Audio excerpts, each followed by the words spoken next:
tenemos el deseo en nuestro corazón de congregarnos. Hace 3 años que yo vine aquí, no era tan así. Siempre han habido hermanos que han estado ahí, pero a veces nos tocaba solos, hermano. Y eso, mire, uno lo cuenta con alegría y todo, pero es duro, hermano. Es duro. Pues se lo voy a poner de esta manera. Lo primero que el Señor le quiebra en uno es el orgullo. Porque imagínense, pues a mí pues me desarmaba el Señor con eso, porque yo pues, todavía sigo siendo un poquito, pero antes era un poco más altivo, ¿verdad? Y a veces la altivez la lleva uno tan adentro que tal vez no se ve, tal vez, puede ser que sí, tal vez no se ve, pero uno sí sabe de qué está hecho, hermano. Porque uno sí se ve el cobre, los demás no se lo miran a uno. Y fíjese que yo lo que pensaba era, ay Dios, realmente cuando el Señor utilizó al apóstol para enviarnos, lo hizo tan bonito, pues para mí fue bien lindo. Y decía yo, ¿cómo le digo ahora al apóstol que los que estaban ya no están? Acabé con la iglesia, ¿verdad? Pero no, ahí estaban, pero eran momentos que el Señor tenía para mi vida, ¿verdad? Para demostrarme no necesita demostrarme nada, para que yo entendiera que es por su gracia y que es la obra la que Él hace. Fíjese, hermano, que ¿por qué no oramos? Y de una vez le entro a lo que el Señor puso en mi corazón. Padre, en el nombre de Jesús te damos las gracias por tan grande misericordia que manifiestas sobre nuestra vida. Sabemos, Señor, que cada día que pasa es un día menos en la espera que tenemos, Señor, de tu venida.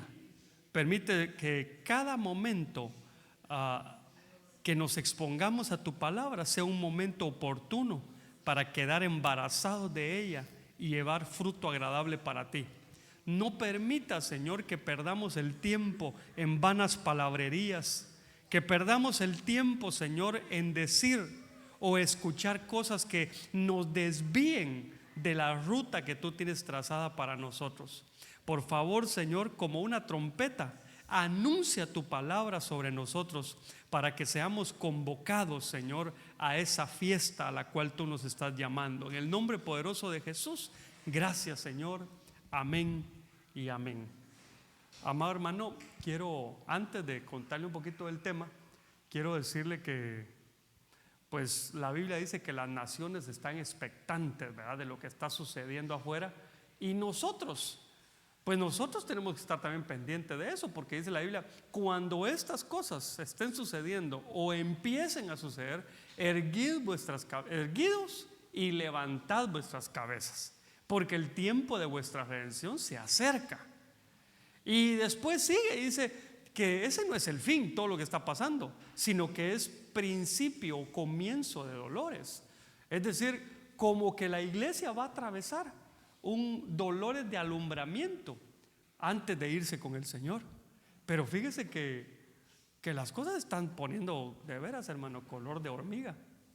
Y estamos nosotros aquí, por ejemplo,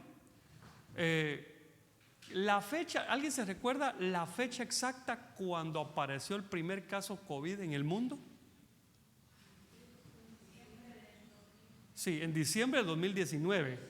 2018, no, 19. No. Sí. No, es que el 2019 nos enviaron a nosotros. Fue en el 20. No, hermana, es que nosotros venimos el año que nos enviaron, empezó en China. Así es, mamita. Sí, el año que nos enviaron aquí, yo estaba desde agosto aquí. Recuérdense que en agosto, cuando yo empecé a venir, no había nada de esto. En diciembre nos enviaron y nosotros no sabíamos nada todavía, pero ya había empezado en China, 2019. En el 2020 es donde empieza en México, ¿verdad? Y en el resto de Latinoamérica, 20, 21, 22, 3 años.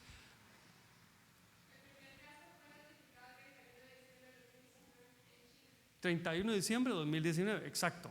Entonces, porque son 3 años los que vamos a cumplir. O sea, el 2021, no, ya cumplimos 3 años del primer caso. Entonces, Mire pues, antes de la pandemia, realmente nosotros, la ONU decía, fue declarada una epidemia. Y nosotros, qué bueno. Sí pues, qué tremendo lo que pasa allá. Una pandemia. Y nosotros, sí pues, ¿cómo será eso? Cuando ya estuvo aquí. Es más, estaba aquí, muchos no lo creían. Pero llegó. Y muchos siguen sin creerlo. Pero ahí está, ¿verdad? Entonces, ahora estamos a las vísperas, en realidad, de una tercera guerra mundial, hermano. No lo quiero preocupar, no es esa mi intención. Lo que quiero es que usted sí esté atento a lo que está sucediendo. Amén. Mire, usted no tiene que llevarse, no tiene que dejarse llevar por el sentimiento que, ¿ahora qué voy a hacer si ya viene el Señor? No, usted tiene que prepararse y erguirse, levantar la cabeza. Pero si el Señor viene en 10 años, pues lo seguimos esperando. Y en 20, pues lo seguirán esperando los que estén vivos todavía, ¿verdad? Yo espero que todos. Pero si el Señor decide venir en 100 años, nosotros, tal vez los más pequeños, tal vez van a estar, pero la mayoría nos vamos a estar. Pero ¿y si el Señor viene ya? Porque, hermano, fíjese que el conflicto, que es el que más hemos, digamos, estudiado, pues, pero del que hemos hablado, digamos lo mejor, es el de Rusia y Ucrania. En este conflicto ya hemos hablado que ya hay una amenaza tangible de utilización de armas nucleares. Ahora resulta que, por ejemplo, ahora se sabe que el 90%, si no estoy mal, creo que es más del 90% de las armas nucleares las tiene Estados Unidos y Rusia. Ellos dos nada más. Y de ellos dos, el que más tiene, creo que el 60% es de Rusia. Entonces es que estamos hablando de los dos más poderosos en armas nucleares y hay amenazas de ello. Hoy estaba viendo, hace como 5 horas me parece, que vieron un tren que parece que llevaba camiones con cargamento nuclear. Porque fíjese que hay armas nucleares que son, déjenme ver, Dios mío, unas creo que se llaman estratégicas y otras son tácticas. Yo creo que la primera sí se llama, pero la segunda sí se llama táctica.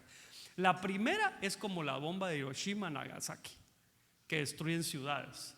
Las tácticas son las que van a objetivos específicos, pero dice que aún algunas de esas tácticas son más poderosas que las de Hiroshima y Nagasaki. O sea que ese conflicto ahí está y cada vez se está poniendo más fuerte. Ok. Por otro lado, ahora resulta que Corea del Norte dispara un cohete, bueno, un proyectil por encima ¿de qué es? De Japón, ¿verdad? Sí, por encima de Japón, como exhibiendo su poderío. Y ahora viene Estados Unidos y desde Corea del Sur disparan cohetes también, como exhibiendo, como diciéndole a Corea del Norte, aquí Estados Unidos está aquí, así que cualquier cosa, o sea, Estados Unidos está metido en muchos conflictos y parece ser que todos se activaron. Ahora resulta que China también volvió a activar su problema con Taiwán. Entonces esto está, ¿cómo decirles? Como un polvorín. Una vez se enciende en un lado, se encienden todos. Por eso se llama guerra mundial. Entonces debemos estar pendientes, hermano. Entonces fíjese que una de las cosas que yo miro en los discípulos allá en el tiempo de la iglesia del principio es que perseveraban en las enseñanzas de los apóstoles. Entonces nosotros sí somos apostólicos, nosotros somos una iglesia apostólica, tenemos una cobertura apostólica, creemos en los 5 ministerios. Entonces no podemos decir que estamos cubiertos si no perseveramos en la doctrina de los apóstoles. Tenemos que dar continuidad. Yo trato la manera de enviarles a ustedes los links. A veces se me olvida, mi esposa es la que más está ahí pendiente. Entonces sí es bueno que usted siga los temas, es importante. Pero fíjese que nuestro apóstol ha estado hablando de la necesidad de subir al monte. ¿Por qué? Porque él decía, siempre que alguien subió al monte hubo un cambio de dimensión. Por ejemplo, él mencionaba, Abraham no fue el mismo después de haber subido al monte a entregar a su hijo. Y así vemos, después de la muerte del Señor Jesucristo, que subió a un monte también, al Gólgota, que significa calavera o cráneo, que subió ahí. Después todo cambió, la historia de la humanidad. Moisés sube a un monte y le cambian la vida a Moisés y al pueblo de Israel. Entonces cada vez que hubo una subida a un monte, algo sucedió, cambió algo. Entonces fíjese que yo veo, por ejemplo, entre los montes que le acabo de mencionar, al que subió Jesús es el monte de la salvación. Al que subió Abraham, el monte de la provisión. Al que subió Moisés, el monte del llamado. Hay cosas encriptadas en cada monte. Entonces hay un interés de Dios que subamos al monte. Por ejemplo, cuando aquel monte de la transfiguración, ahí los discípulos tuvieron una experiencia extranormal. O sea, vieron sobrenaturalidades. Eso es importante que nosotros entendamos, porque dice la Biblia, mire, Salmos 24, versículos 3 y 5. ¿Quién subirá al monte del Señor? Está haciendo una pregunta. ¿Quién subirá al monte del Señor? Si por ejemplo Satanás dice que él quiso subir al monte de Dios, solo lo pensó y por eso lo despeñaron, porque se quiso subir. Pero aquí pregunta, entonces como que todos tienen el miedo, ¿verdad? Entonces, ¿subimos o no subimos? Por eso les decía, ¿quién subirá primero? Judá subirá primero, ¿verdad? Pero hablando de los montes, ¿quién subirá al monte del Señor? ¿Y quién podrá estar en su santo monte, en su lugar santo? Como quien dice, no es cualquier cosa. Hay un misterio en los montes, pero tenemos que comprender que no cualquiera puede subir.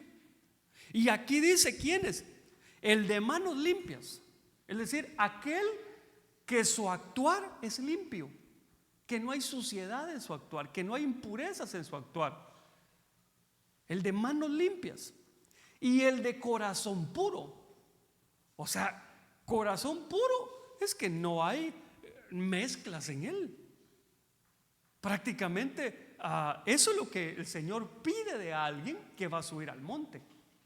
Pero ¿por qué pediría el Señor algo para subir al monte si solo es de subir y bajar? Por ejemplo, ¿alguien ha escalado aquí algún volcán, montaña, cerro, calle, piedra? Fíjese que bueno, el que hay donde hermana Anita es hasta para arriba, ya vale como monte. Entonces fíjese pues que yo veo a la gente que sube a los montes, a las montañas, a los volcanes. Aquí hay varios también, pero ¿cuál es su emoción? Decir que subieron. Pero suben, tienen la vista y todo, y ahí bajan y ya estuvo, ¿verdad? El que va al Everest y llega al Everest, ¿cuál es su emoción? Decir que llegó, que tuvo la oportunidad y que tuvo la destreza y la capacidad y llegó. Pero ¿qué pasó? Nada. Si él no sabe explotar esa capacidad, pues no pasó nada. Por ejemplo, la mayoría de gente que va al Everest hace un libro. ¿Te das cuenta? A ver, por ejemplo, en Guatemala hay aquí han de haber varios o no sé, ¿verdad? Pero por la cantidad de gente, pero en Guatemala hay un hombre que se llama Jaime Viñals, que él subió al Everest y él se volvió famoso, y creo que todos los guatemaltecos lo conocen, pero que hizo un libro, hizo conferencias. Pero ¿qué podrán decir ellos? Pues me costó y todo, y subí, y si alguien le pregunta, y después y bajé, y después pues nada. Pero subir al monte de Dios, eso sí lo cambia a uno. Pero aquí mire, dice, da los requisitos. ¿Quién puede subir? El de manos limpias y el de corazón puro. Usted me dice ya ahorita si tiene los requisitos para subir. Ahora, mire para qué. Dice, el que no ha alzado su alma de falsedad, eso también es otro requisito, ni jurado con engaño, ese recibirá bendición del Señor y justicia del Dios de su salvación. Entonces note por favor, armemos, o mejor dicho, tratemos de descifrar el texto. ¿Quién subirá al monte? El limpio de manos y puro de corazón. Este recibirá bendición. ¿En dónde? En el monte. el limpio de manos y puro de corazón va a recibir bendición porque puede subir al monte. O sea que en los montes hay una bendición que nos va a cambiar la vida. En cada monte que Dios nos permita subir, hay una bendición que nosotros tenemos que explorar. Hay una bendición oculta. Pero yo no sé si tú ya subiste a todos esos montes o todavía eres un inexperto en montes. Tal vez todavía te da miedo, ¿verdad? De decir, ay, es que yo no me animo porque dicen que allá en la cumbre hace mucho frío. No te va a pasar las mías, que me recuerdo que mi familia, mi mamá, la primera vez que iba a viajar a Estados Unidos fue hace muchos años, hermano. Tendría tal vez, serían como unos 20, 23 años por ahí. La cosa es de que me dice, traes el mejor suéter que tengas, chamarra, ¿verdad? La mejor que tengas. Mejor si traes más de uno, porque aquí hace frío. No se preocupe, mamá, le dije. Yo ahí tengo uno. Mire, cuando era de irme, lo pensé, dije, no, va a pesar en la maleta, que voy a andar yo con mi suéter ahí, no. Y me fui sin nada. Y entonces en el aeropuerto, cuando ya llegué allá, ellos viven en Boston, en Massachusetts. Cuando yo llegué al aeropuerto de Boston, ya cuando estaba jalando mi maleta, veo el rostro de mi señora madre, como toda madre, ¿verdad? Yo dije, ahorita se va a emocionar, ¿verdad? Y solo me hizo así. Dije, no se alegra de verme, ¿verdad? Entonces cuando ella se acerca, yo también, me dice, ¿y tu suéter? Si no hay frío, le digo yo. Y se me queda viendo, estás en el aeropuerto, me dice. Estás en el aeropuerto. Espérate, ahí traemos uno. Pero mira, solo para que aprendas la lección. Tan buena madre, ¿verdad? Quiero mucho a mi mamá yo. Dice, solo para que aprendas la lección, te voy a dejar que te subas al auto sin suéter. Yo dije, tan exagerados que son, ¿verdad? Exagerados. Hermanos, solo abrieron la puerta y yo sentí que el aire frío se me metió en los huesos. ¿Quién ha experimentado eso, hermano? O sea, estoy hablando de temperaturas espantosas, que uno siente que se le congeló todo. Entonces, ¿y esto, verdad?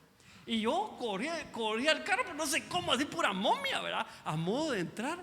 Entonces, regularmente en las montañas más altas está ese tipo de condiciones climáticas o atmosféricas. Y mucha gente le tiene miedo a eso, a poder soportar eso. Pero en lo espiritual, ¿a cuántos montes has subido? Hoy lo puedes ver. Por ejemplo, hoy vamos a mencionar la bendición que hay en los montes. Y tú vas a ir diciendo, check, ¿verdad? O palomita, dicen algunos, ¿verdad? Vas a ir haciendo tu listado de los montes a donde ya subiste. Pero también vas a hacer tu itinerario de los montes a donde tienes que subir, porque es para ti. ¿O tú crees que Dios dice, esta bendición es solo para mis hijos que tengo en Europa, los de América? Eso no, porque son de segunda categoría. Reprendo, ¿verdad? No, es para todos. Pero aquí te tengo una mala noticia.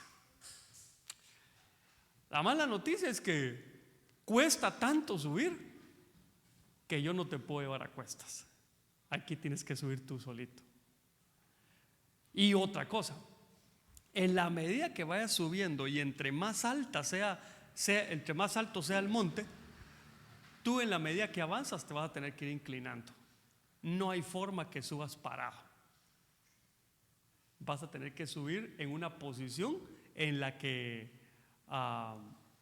haya menos oposición a la gravedad.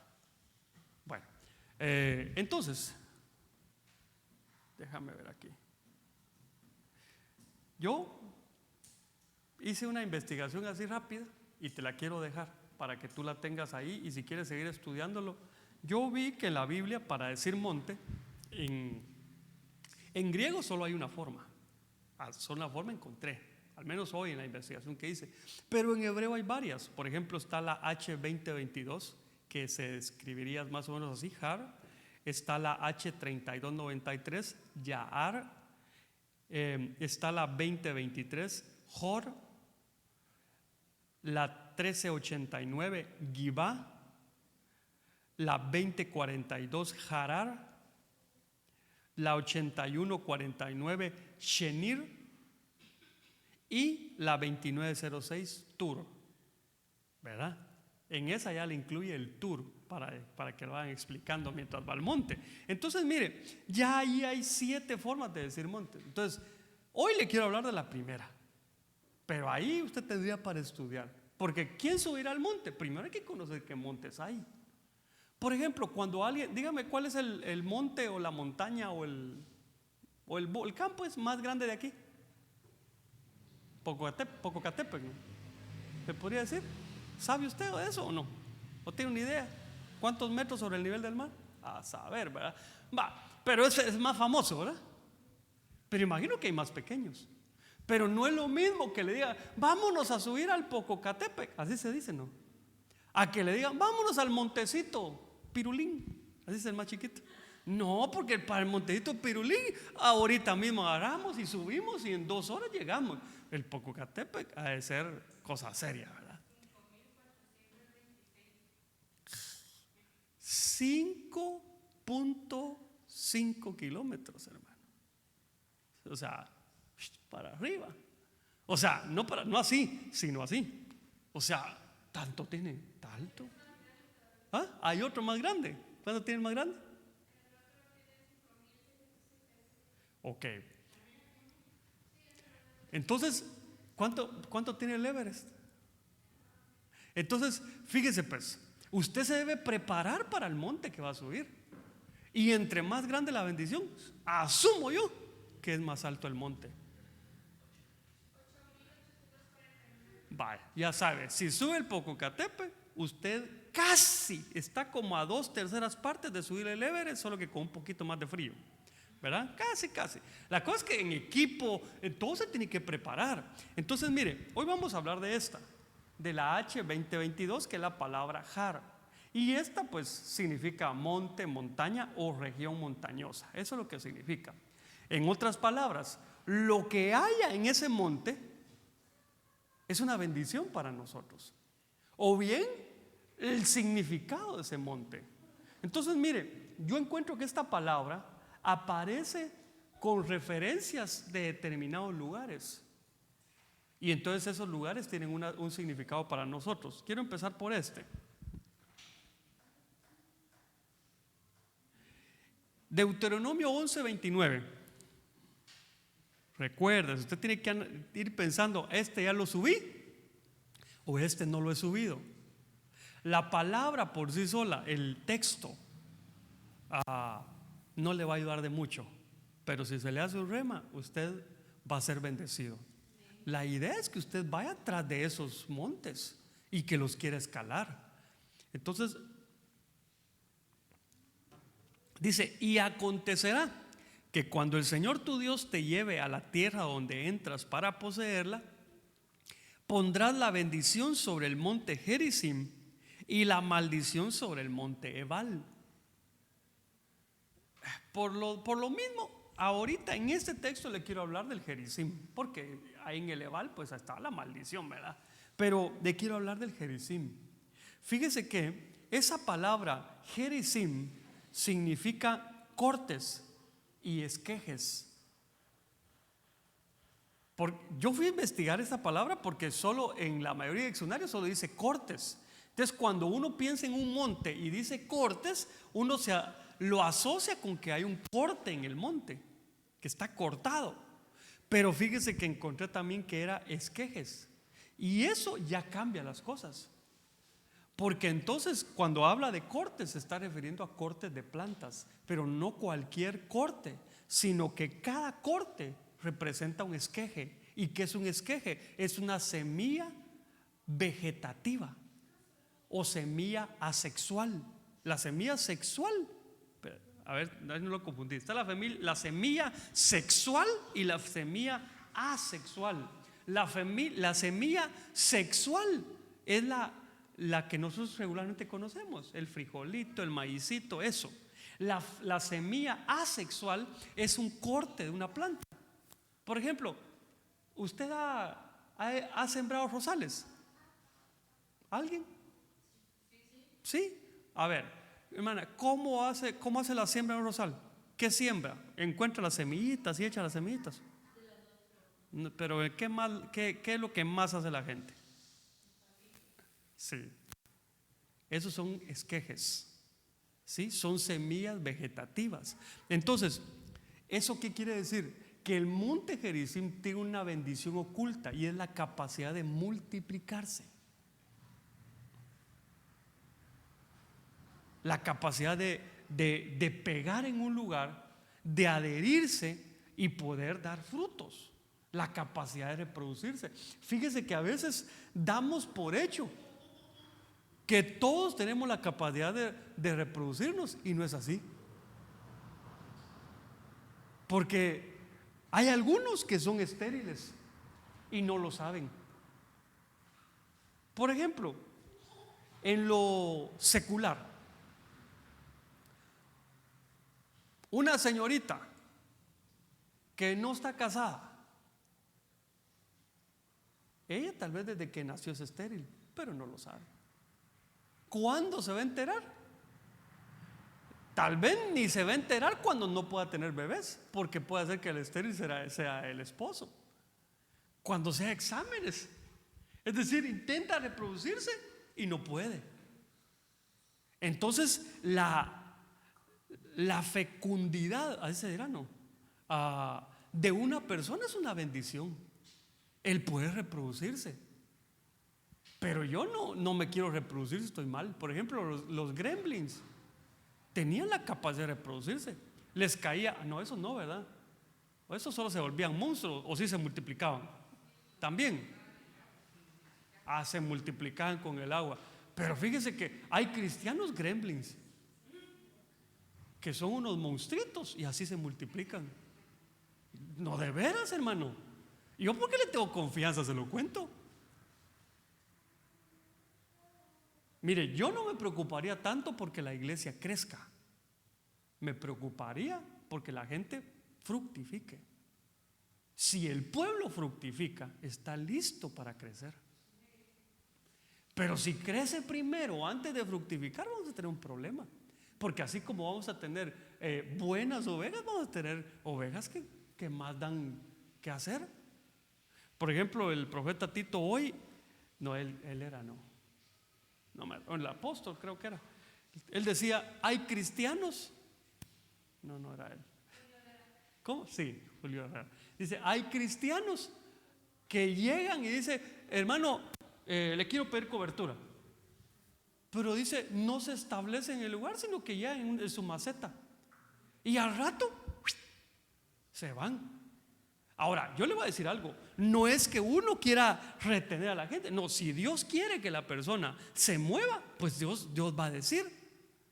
Pero no, a ver, lo ideal es que la persona crezca, se desarrolle y que llegue a la condición de un hijo espiritual para poder ser enviado si tiene un ministerio de esa índole.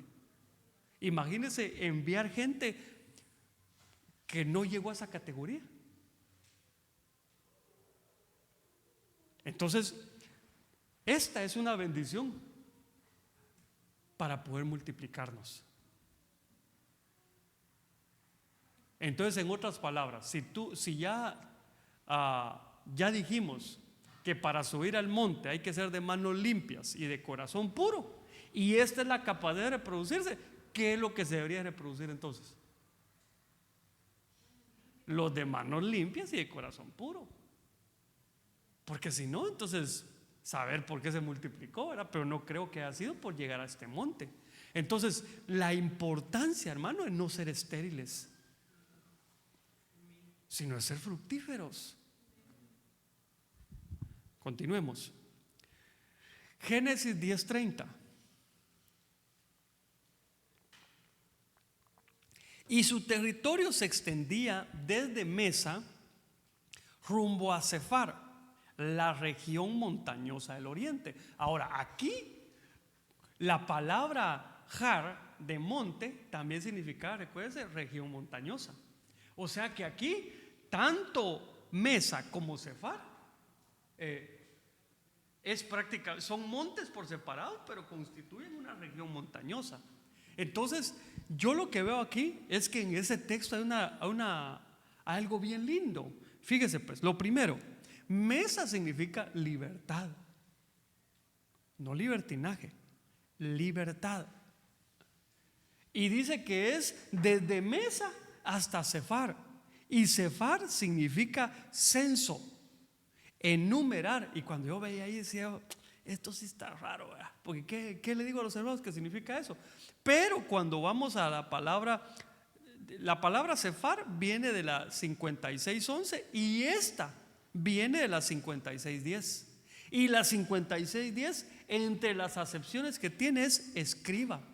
¿Sabe por qué? Porque en el pasado no cualquiera podía hacer un censo, no cualquiera podía enumerar. Aquel que había sido censado tenía que haber sido censado por un escriba. ¿Por qué? Porque los escribas tenían la capacidad de poder contar, de poder leer. Era gente estudiada. ¿Se recuerda usted cuando Esdras se para en el púlpito y empieza a predicar? Dice que los escribas, bueno, Esdras era un escriba, pero dice que ellos leían la palabra y la explicaban, pero también la leían. Hoy lo que nos toca a nosotros es explicarla, porque usted la puede leer, pero en el pasado no. En el pasado necesitaban quien se la leyera. ¿Sí me entiende? ¿Me va a entender con eso? Antes no podían ellos leerla. Entonces, en la actualidad, lo que sí necesitamos nosotros es no solo leerla con estos ojos, sino profundizar. Si no, en la misma palabra no en la palabra de Dios, sino en la misma palabra que estoy leyendo puedo encontrar un tropiezo. Ese texto que hemos puesto de ejemplo siempre: maldito el hombre que confía en el hombre. ¿Cuántos saben que eso está en la Biblia? Vaya. Vamos a ver. Rebe, ¿alguna vez has cargado a alguien en tu camioneta? ¿Algún pasajero? Sí, ok.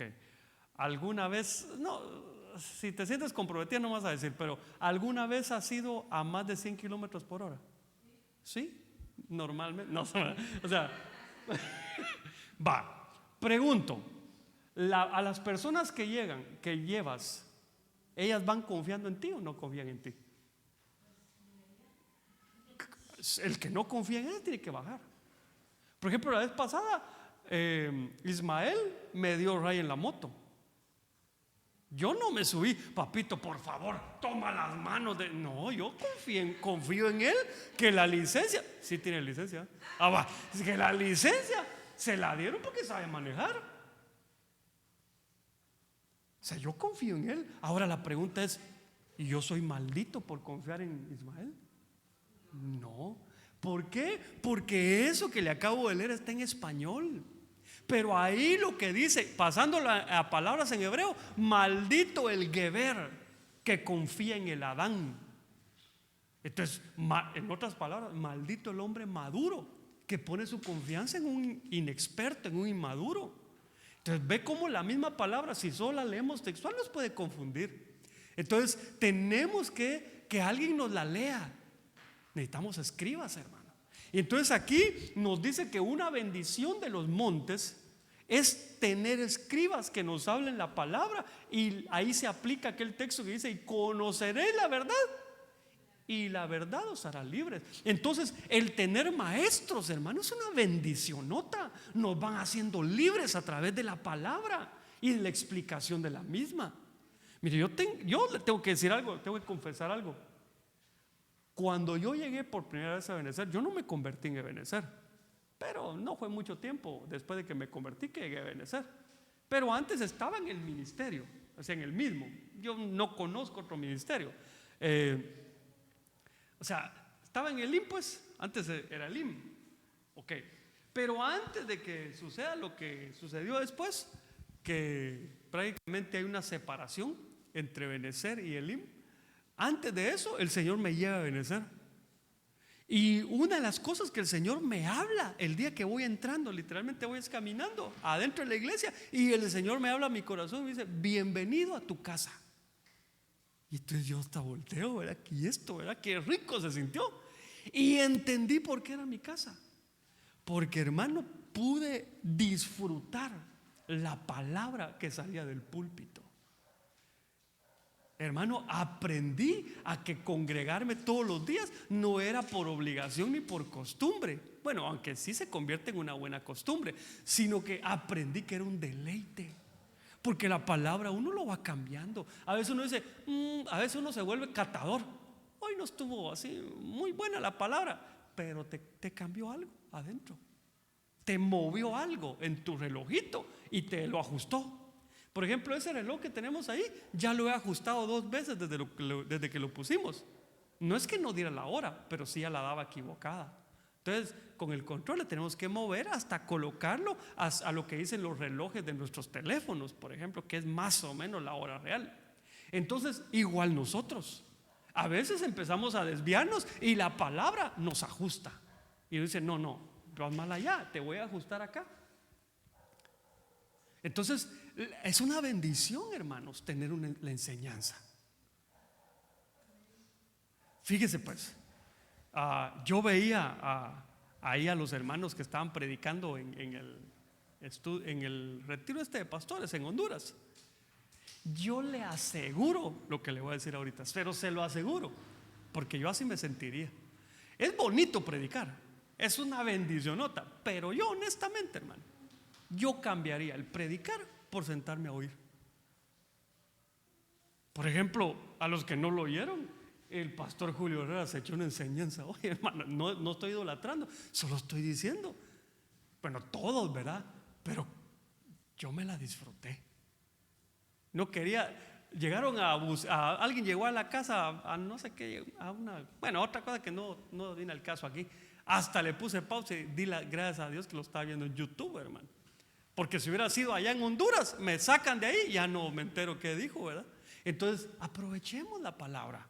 En este ministerio, una de las bendiciones que Dios nos ha dado es la enseñanza. Tenemos que aprovecharla. Porque tal vez usted dirá, en todos lados hay. No es cierto. No es cierto. Aquí tenemos esa bendición. Incluso a mí, mi referencia es el apóstol. Él es el que me va jalando ahí, como que me va alineando, ¿verdad? Lo que tengo que enseñar. No crea usted que porque no le repito los temas que dice el apóstol, no le estoy enseñando lo que el apóstol me dice a través de sus prédicas. Yo, por ejemplo, lo oía hoy responder preguntas y yo me ponía bien feliz, fíjese. Y le decía a mi esposa, ya viste, le decía. ¿Por qué? Porque de veras ahí me daba cuenta que yo coincidía con él. Y eso es lindo. Pero no quiere decir que, o sea que el pastor Carlos tiene gran revelación. No, si de él aprendí. Eso quiere decir que no me he ido desviando, gracias a Dios. Ok. Entonces, esta es una bendición que hay que conquistarla. Porque a veces hay enemigos en los montes y hay que sacarlos de ahí para conquistar esa bendición. Porque una cosa es que tenga usted maestro, que tenga alguien que le enseñe, pero otra cosa es que usted realmente le saque el jugo y el provecho a la enseñanza. Amén. Mire esta otra. Deuteronomio capítulo 4, versículo 47 y 48.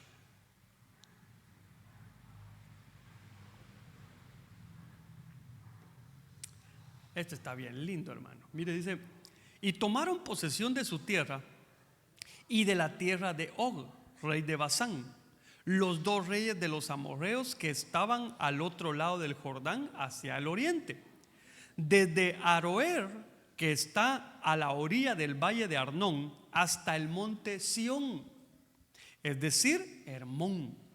Fíjese que déjeme ver. Este monte Sión, la palabra Sión significa imponente, elevado. Aquí, como es un monte el que hay que conquistar, la aplicación que le vamos a dar es que una de las cosas que Dios hace con sus hijos, con los que conquistan ese monte, es que los pone en eminencia. ¿Alguno de ustedes Dios lo ha honrado en medio de otras personas que parecieran merecer más lo que usted tiene, pero Dios se lo dio a usted, que Dios lo puso en eminencia.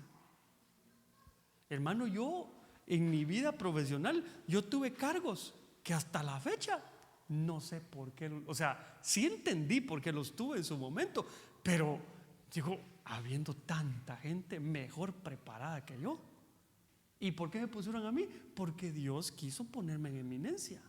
Así es Dios, es especialista en poner una lámpara en lugares altos para que se miren. Así que eso no debería representar para mí hincharme, ¿verdad? Y sentirme que me la sé toda, sino que Dios me puso así. Por eso dice que el de manos limpias y corazón puro, para el corazón puro todas las cosas le son puras, hermano. Entonces eso recuérdelo bien, porque Dios se encarga de ponernos en eminencia. Dios se encarga de hacernos imponentes. ¿Cómo así? Porque a veces esa palabra la vemos está fea, ¿verdad? Pero fíjese que no. Es decir, imponente en autoridad. Usted tal vez no lo sabe, pero hay algunas autoridades del lado de las tinieblas que se le sujetan. Por ejemplo, ¿alguien ha orado alguna vez por un enfermo y se ha sanado? Ok, usted ahí libró una batalla. Y si se sanó cuando usted oró, es porque algo estaba causando esa enfermedad. Entonces usted se metió a librar a esa persona que la tenían atada ahí en el reino de las tinieblas, y usted se las fue a sacar de ahí. Le pregunto, ¿por qué no le pasó nada? ¿Por qué usted quedó como que sin nada? En una ocasión fuimos a orar por una hermana que estaba enferma, pero a ella es que nosotros no fuimos a orar por ella, nosotros fuimos a visitarla, y resulta que a la hermana le habían hecho brujería. Y nosotros ya estando ahí nos dicen, hermano, por favor oren por nosotros. Y entonces oramos por la hermana. Y estuvo bien rico, bien bonito, hasta profecías subieron. Y ahí agarramos de regreso con mi familia para la capital, ¿verdad? Porque no era la capital. Nuestra sorpresa fue que como a medio camino estaba el tráfico parado. Nosotros veníamos subiendo y cuando bajamos, saliendo de una autopista veníamos, y cuando bajamos había el tráfico, entonces frenamos, pero sí logramos detenernos. Pero cuando yo volteé a ver en el espejo, yo lo vi como a unos 20 metros que venía un auto, pero volado, hermano, y venía para atrás de nosotros. ¿Te recordás? Y yo solo no sé qué gesto hice, pero solo recuerdo que yo dije, aquí nos hizo pedazos esto, ¿verdad?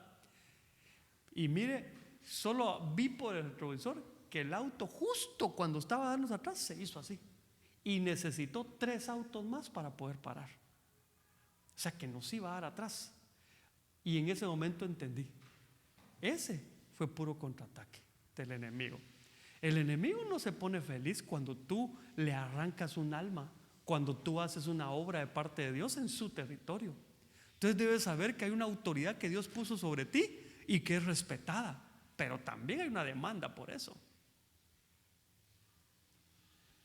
¿Qué harías si en este momento te revelan cuál es el precio de tu cabeza en el infierno? ¿Cuánto costará tu cabeza? Es decir, ¿cuánto valdrá? ¿Cuánto ganará un demonio, un espíritu inmundo por hacerte caer? Y tal vez tú a veces dices, no, la tentación es normal, le pasa a todos. No, te están tirando a matar para destruirte, porque tiene precio tu cabeza. Entonces tú tienes que saber que Dios te hace imponente ante esa autoridad. Tú tienes autoridad. Por ejemplo, sobre tus hijos, tú tienes una autoridad. Es cierto, yo quisiera que cada vez que se enferman mis hijos viniera el apóstol a orar por ellos. Apóstol, mire, tiene gripe, Carlita. Y ahí, ahorita voy, el apóstol en avión, y yo a traerlo bien hermosa, gracias a Dios vino, por favor vaya a orar. Y a mí Dios me dio una autoridad para orar por ellos como padre. Y a ti también. Yo no te estoy diciendo que no me llames, no, yo te estoy diciendo, usa tu autoridad. Amén. Porque Dios, una de las bendiciones que nos da en este monte es el ser imponentes en autoridad. Nos ponen en eminencia, pues. Va, otro. Génesis 8:4. Ay, todos están lindos, hermanos. Yo te lo voy a poner primero, pero dije, si les disparo primero, después van a decir los hermanos, ya con esta mejor me voy, ya buenísima estuvo, entonces mejor la dejé en medio. Y en el mes séptimo, el día 17 del mes, el arca descansó sobre los montes de Ararat. En primer lugar, la bendición que está en este monte es como doble. La primera es que hay reposo. Sobre ese monte se puede reposar. Yo no digo descansar, reposar es diferente. Reposar es que has estado batallando con algo que tú ya no puedes con eso, con tus propias fuerzas no puedes. Reposar es que le entregues a Dios y digas, Señor, yo hasta aquí pude, lo demás hazlo tú, por favor. Y tú ya te desentiendes de ese problema y se lo dejas a Dios. Eso es reposar. Y Dios va a hacer su trabajo. A veces Dios no hace su trabajo porque tú y yo retenemos las cosas y creemos que podemos. Yo puedo con esto. Yo aguanto. Y el Señor, suéltalo. ¿Cuántas cosas a veces no nos afectan y nos llevamos de muy aguantadores y ahí seguimos con esas cosas a cuestas? Tenemos que soltarlas. Pero hay otra bendición aquí y esta es la que me impresiona. Ararat, mira lo que significa. La maldición invertida. O sea que Dios convierte la maldición en bendición. Eso es lo que pasa en el Ararat. Tal vez alguien que no te quiere o te quiere poquito. No sé si habrá alguien que no te quiere porque tú eres muy amable, ¿verdad? Pero si hubiera, así buscando entre las piedras, hermano.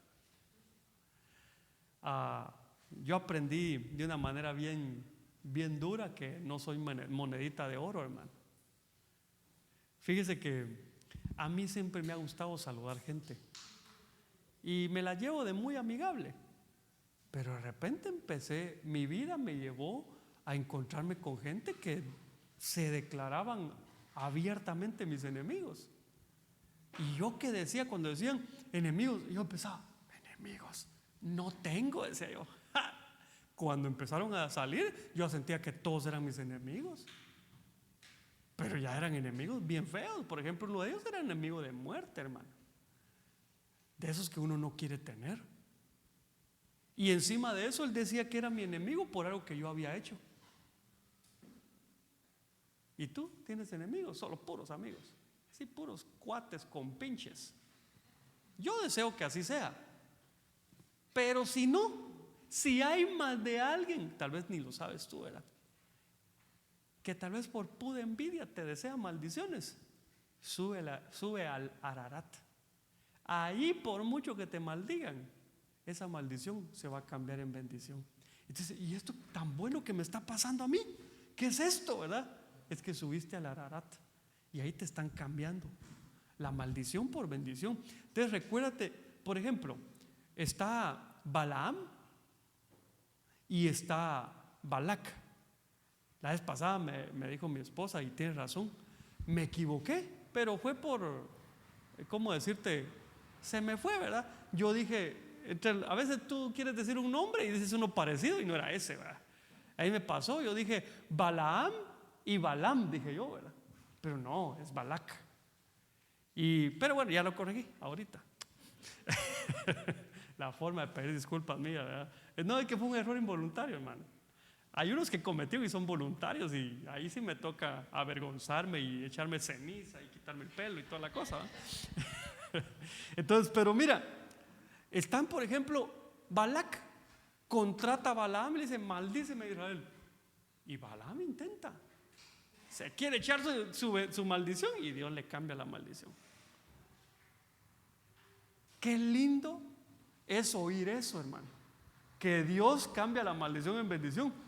Pero qué espantoso enterarse que hay alguien que lo está maldiciendo a uno, hermano. Por ejemplo, el apóstol decía hoy, tú dices, le hablaba a los pastores, decía, ¿tú crees que todos te quieren? Dice, no. Claro, las ovejas sí, yo espero que sí, ¿verdad? Pero decía, pero hay gente que te odia.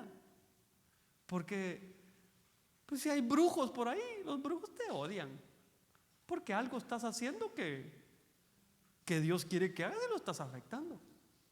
Entonces, mire, esta bendición que tuvimos de ir a la cárcel, que por cierto, aprovechando que está aquí hermano Roberto, Rebeca, el domingo yo me emocioné, ¿verdad? Y exageré un poco, ¿verdad? Entonces dije, cuando ella decía, ¿quién dice gloria a Dios? ¡Gloria a Dios! Pues tampoco lo dejaban sordo a uno, pero sí gritaban, hermano. Es que mi esposa es mi equilibrio, hermano. Yo se lo agradezco a ella, porque ella así sin pelo de la lengua me dice, mira, fuiste un tanto exagerado, le echaste salsita a la mexicana ahí, ¿verdad? Porque no fue, porque que me dejaron sordo, me decía, sí, hermano. Entonces dije, no, voy a explicar a los hermanos que no fue tan así, ¿verdad? Pero es que, no, pero sí, ¿verdad que sí estaba bonito, hermano? Pero es que yo me emocioné, tal vez porque yo así lo sentía, pues. Entonces, pido disculpas. Hoy es el día de las disculpas, hermano. Pero le aseguro que si usted hubiera estado ahí, se hubiera emocionado. Yo le aseguro, porque yo sí me emocioné. ¿Y sabe por qué yo le dije todas esas cosas? Porque yo quiero que usted quiera ir, hombre. Que usted diga, yo quiero ir ahí, porque quiero ver si es cierto lo que dice el pastor. Entonces lo corrijo una vez para que no va a decir, ¿dónde están los que lo dejan sordo a uno, verdad? Entonces, suba al monte. Si ya sospecha que ya tú sospechas que alguien te está tirando unas cuantas maldiciones, sube al monte, al Ararat, y reposa ahí.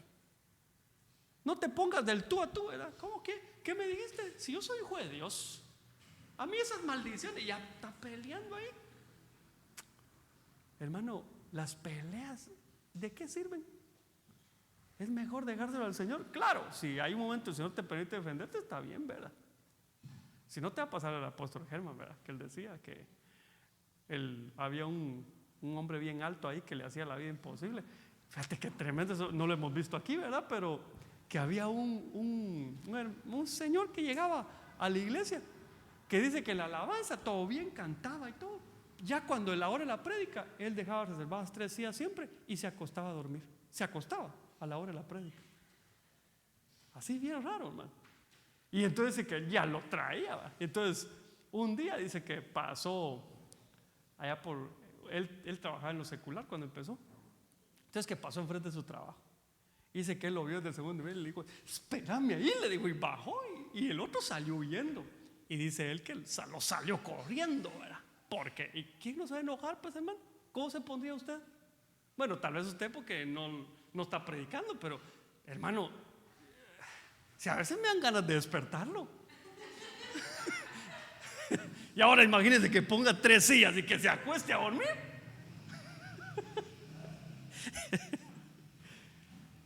Entonces, dice que lo siguió y como ya no lo alcanzaba, dice que pensó, Señor, que se caiga, y se cayó. Y entonces, pero no él, ¿verdad? Sino que el hermano, y lo alcanzó. Dice que lo agarró y le dijo, yo no te quiero volver a verle, ¿cuál es tu problema? Pero dice que él, según él, defendiendo su posición, y en efecto se fue, ¿verdad? Y dice, cuando se dio cuenta, enfrente del negocio, una hermanita que iba a la iglesia. Creo que fue la última vez que fue a la iglesia. ¿Por qué? Porque se le salió, ¿verdad? Enfrente, y no todos, como no entendían lo que estaba pasando, pero bueno, ¿para qué le cuento? Esa historia la contó él y está en las prédicas, ¿verdad? Ahí la puede ir a buscar. Entonces, otro fue Amán y Mardoqueo. A Mardoqueo se lo querían shimenishi, hermano. Y ya estaba dada la orden. Y Dios cambió esa maldición por una bendición. Porque la horca, así se dice, ¿no?, que estaba preparada para Mardoqueo, fue la que sirvió para Amán. O sea, los que te han preparado camita para matarte, esa camita va a servir para ellos. Pero tú no los vas a ir a acostar. Deja que Dios los acueste y que Dios los mate. Tú desentiéndete, súbete al Ararat, súbete, tranquilo, no pelees. Ya te imaginas aquí, nosotros, dicen que brujos, llamen a esos brujos, tráiganlos. No, y que se queden ahí. ¿Para qué lo van a andar queriendo aquí yo? ¿Verdad? Pero hay que aprender a subir al Ararat. Mira este otro, Deuteronomio 32:49. Sube a estos montes de Abarim, al monte Nebo, que está en la tierra de Moab frente a Jericó, y mira hacia la tierra de Canaán, la cual doy a los hijos de Israel en posesión. Mira, hermano, aquí le está diciendo: sube al monte Nebo y desde ahí mira la tierra que te estoy prometiendo. Es decir, te voy a dar la visión de lo que te voy a dar. Y oiga lo que le estoy diciendo, porque Nebo significa profeta. Entonces necesitamos visión profética, necesitamos el fluir profético, hermanos. Yo le he contado, pues yo tengo años, hermano, que el Señor me dio el don de la profecía. Antes me dio el don de hablar en lenguas, pero el don de la profecía también tengo años de que el Señor me lo dio. Pero yo nunca había profetizado tanto, sino hasta que estoy en Palenque. Pero no le digo que profetizaba poquito.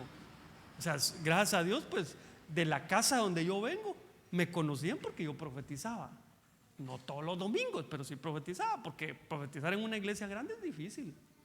Usted levanta la voz y no le ponen el teléfono. Ya después, cuando ya hay un prestigio, digamos, ya hasta lo buscan a uno para ver si no va a profetizar, ¿verdad? Pero a mí no me pasaba eso, no va a creer, ¿verdad? Yo levantaba mi voz y santo Dios, ¿verdad? Cuando llegaba al micrófono. Pero estando aquí me di cuenta que Dios sí tiene la intención de moverse en un fluir profético sobre nosotros. Porque fíjese que a veces le abro mi corazón. No es nada malo. Pues no sé cómo lo va a tomar, ¿va? Pero no es nada malo. Pero a veces, mire, yo le digo una cosa: si yo vengo todos los días con mi corazón dispuesto para profetizar, todos los días profetizo. De veras, hermano. Porque ya logré entender cómo es el fluir y cómo es que Dios lo usa a uno. Que uno es un vaso. Ahora, fíjese que yo a veces me ponía, Señor, yo no voy a profetizar hoy, mejor usa a alguien, porque es que si no solo yo, Señor, y yo en mi diálogo aquí todos adorando en cántico nuevo, y yo, Señor, es que si solo yo profetizo, los demás no van a profetizar. Y entonces así me va a quedar callado. Al ratito la palabra: ay, pueblo mío, así, no de mala gana, sino porque el Señor busca vasos, hermano. Cuando Dios quiere hablar, Él empieza a decir: ¿dónde están mis vasos? ¿En dónde están mis vasos? Y entonces no podemos caer en el error que cayó Jonás. Decir: no me busques a mí, yo no voy a hablar. No, hermano, Señor, yo sí quiero. Yo quiero ser un vaso. Y yo quiero decirle a usted que usted es un vaso. Y Dios lo quiere usar a usted. Aproveche. Por cierto, tenemos que ir botando algunos esquemas que tenemos en la profecía. Y a veces, entre más profetizamos, más severo hacemos ese esquema. Por ejemplo, yo recuerdo que la primera vez que profeticé, desde que empezó la oración, vino la palabra y yo empecé a temblar. Me acuerdo que estaba en un discipulado. Yo empecé, mi mano se me hacía así, yo decía: qué raro esto, ¿verdad? Y de repente no va a creer que break dance, pero se me da al otro lado también así. Y yo decía: que estoy ahí, las piernas. Y no me podía quedar quieto, ¿verdad? Y las manos se me movían. Y de repente, como iba entendiendo, cuando la profecía, yo temblando así, y iba a dar la profecía. La segunda vez, ya no me tembló todo el cuerpo, tal vez solo un dedo, Y tú decías: ay, lo mismo. Ya se imagina, a la fecha yo: Señor, si no tiemblo, no profetizo. No, si eso va cambiando. El mismo fluir te va formando y tú vas encontrando como te lo voy a poner así, como yo sé que en el Señor no hay extravíos, pero entiéndeme en el buen espíritu, ¿verdad? Como los extravíos que Dios usa para que tú entiendas, que tú mires la clave: ahí está, semáforo en verde, vámonos, ¿verdad? ¿Cuál es una de las cosas que Dios usa para que tú tengas un filtro? La palabra. Si te vino una palabra, pero tu misma mente empieza a decir: pero la Biblia no dice así, no la des. No la des porque se te activó el filtro de la palabra. Vaya, si no es así y estás sintiendo que tienes una palabra, dala. Pero recuérdate que también habemos otros filtros para ti, para protegerte. Y entonces, por ejemplo, tú levantaste la voz, José levantó la voz y él ya pasó su propio filtro. Pero yo sé que José busca al Señor, lee la palabra, pero se asume que el pastor la lee más. Se asume, ¿verdad? No sabemos si es así, pero se asume. Entonces, él ya pasó su filtro y está profetizando. Pero yo soy su segundo filtro. O el hermano que está a cargo es su segundo filtro. Pueblo mío. Y yo voy a bajar la voz, papito. Y calladito, solo para que él lo oiga. Y entonces él simplemente baja la voz. Créame, nadie se va a recordar. Ni te acordás hace 5 años que te cayeron. Nadie se recuerda de eso. Nadie se da cuenta. Pero ¿qué hizo bien él? Es levantar la voz. En la medida que nos ejercitamos se vuelve más lindo, hermano. Porque uno dice, ay, qué linda esta palabra. Y esta también, ¿cuál doy, Señor? Es que bonito es así. Y lo lindo, lo más lindo de la profecía es que cuando le dan una palabra y el Señor le dice para quién es. Pero al mismo tiempo a veces no le deja decírsela así directo, ¿verdad? Le voy a abrir mi corazón otra vez. Ya, hoy es día de confesiones, de disculpas y de abrir el corazón, ¿verdad? Una vez, bueno, 2 cosas le voy a contar. Una vez, siempre hablando del fluir profético, el Señor me dio una palabra para alguien, pero yo no había visto a ese alguien en la iglesia. No lo vi. No le voy a decir si es niño, joven, hermana o hermano. Pero el Señor me dio la palabra y me dijo para quién era. Y entonces en mi mente tenía una batalla. ¿Y si no está? Porque era muy específica, solo el nombre faltaba.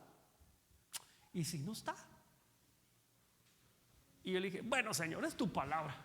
Y en mi mente dije, al final los hermanos van a decir, saber a quién le habló el Señor. Y si no es a nadie, el Señor, tú me lo vas a demandar a mí. Pensé yo, ¿verdad? Y la lancé. Lo tremendo es que cuando ya pasé a predicar, me di cuenta que la persona vino.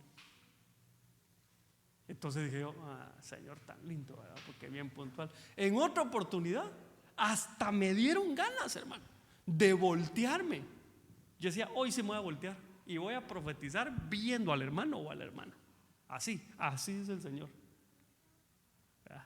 Pero después me contuve y dije, no vaya a ser que en el camino me diga algo fuerte el Señor y ya estoy enfrente. Mejor no, porque se va a sentir agredido o agredida, ¿verdad, hermana? Pero qué rico cuando el Señor te dice hasta para quién es. Pero ¿cómo quieres tú que el Señor te vaya dando más si lo que tienes no lo das? Tienes que vaciarte y te van a ir cambiando el líquido. Cuando sintamos todos, la atmósfera no se va a mover de aquí. Hermano, tenemos que subir al monte Nebo, a donde está lo profético, para ministrar. No, solo quiero preguntarte, tal vez no necesariamente de acá, o bueno, como sea. ¿El Señor te ha hablado alguna vez en una profecía? ¿En tu vida te ha hablado? A mí también, hermano. Me ha hablado. Incluso hay profecías que a veces el hermano que está profetizando dice, hermana mía, así es. No, hermana, no dice, hija mía, así dice el Señor. Y yo digo, bueno, yo soy la niña de sus ojos.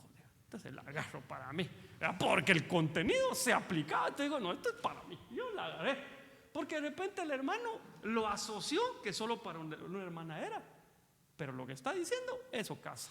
Entonces yo lo agarro y se ha cumplido. Amén. Y a veces Dios es tan puntual, hermano, que solo le falta al Señor decir el nombre de uno. Eso es lo terrible. A mí Dios me ha hablado aquí en profecías que ustedes han dicho, pero no se los digo para que no se hinchen, como ustedes no me dicen, para que no me hinchen. Hagamos ese acuerdo, no nos digamos para que no nos hinchemos. Pero qué rico, hermano, la profecía. Entonces subamos a este monte. Entonces yo tengo otros, solo te los menciono. Mira, este es el monte Galaad. Para Jacob le puso el nombre de montón del testimonio. Fue cuando cuando Labán se le acercó que lo quería matar por causa de aquel ídolo doméstico, ¿te recuerdas? Y ahí levantó un montón de piedras y le dijo que esto sea el testimonio de separación entre tú y yo, ¿verdad? Pero fíjate que Labán le puso otro nombre. Labán le puso Yegar Sahadutá, así le puso, y significa reunir. ¿Qué fue lo que vio Jacob? De aquí Labán no se va a pasar. ¿Qué vio Labán? Esto me va a permitir reunirme con ellos. Yo pensé que ya los había perdido, aquí me pude reunir con ellos.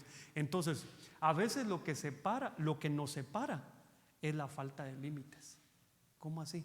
Cuando no ponemos límites, eso tarde o temprano va a causar una división.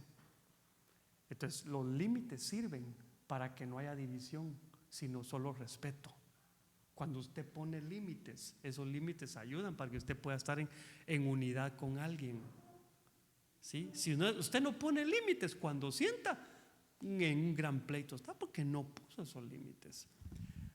Y también eso significa reconciliación. Galaad significa reconciliación.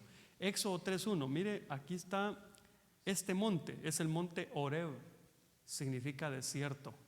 Y qué bendición son los desiertos, hermano. Solo que no nos gustan, eso es diferente, pero sí son una bendición.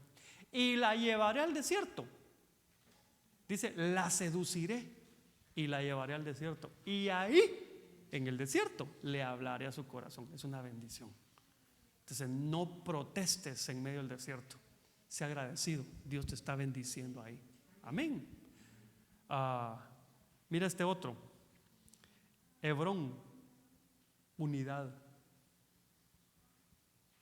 Yo me recuerdo bien de este porque de esto nos habló el pastor que nos bendijo el día de nuestra boda con mi esposa.